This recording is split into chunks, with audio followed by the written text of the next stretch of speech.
各位观众，大家阿弥陀佛！现在师父为各位介绍这个题目，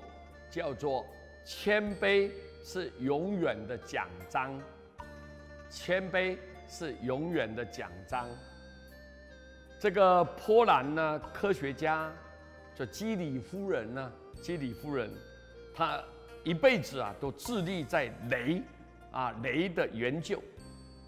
雷的研究。曾经2度得到了诺贝尔奖，并获得了无数其他的荣誉。有一天呢，他的友人呢到他的家里面来做客，看到这个基里夫人的小女儿手里正挽着英国皇家协会刚颁给他的1枚金奖章金奖章。这个客人就感到十分吃惊的说道：“基里夫人能够得到1枚英国皇家协会颁发的奖章，该是一件非常崇高的荣誉啊！为什么你却给孩子来玩了呢？”这个基里夫人就笑了一笑就说了：“我想让孩子从小就知道，荣誉就像玩具一样。只能玩玩而已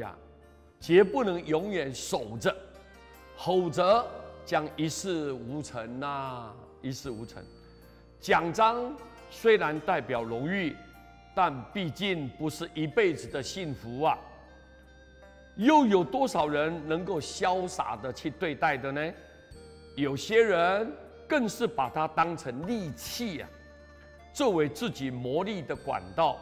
甚至以耀武扬威。你不知道谦卑才是永远的奖章基里夫人今天之所以有所成就，因为她谦卑，有尽其心，不会因为有了奖章，她就停止研究的工作，并且她付诸行动，才能更加的利益后人基里夫人除了在科学上的成就，他对人的关爱也令人非常的感动在第1次世界大战期间，他努力的奔走，大声疾呼的来筹募很多的款项，购买在当时可以讲极为昂贵的那个 X 光机送到战场去，并且亲自到前线医院来教导医护人员来使用，挽救了无数的生命。所以我们应该以基里夫人为楷模，要谦卑，有爱心，那么尽自己的本能来为社会大众来奉献，如此我们才能受到人们的尊敬跟赞叹，幸福荣誉自然就会随之而来的。所以我们不能抱着那过去的荣誉而沉醉在里面，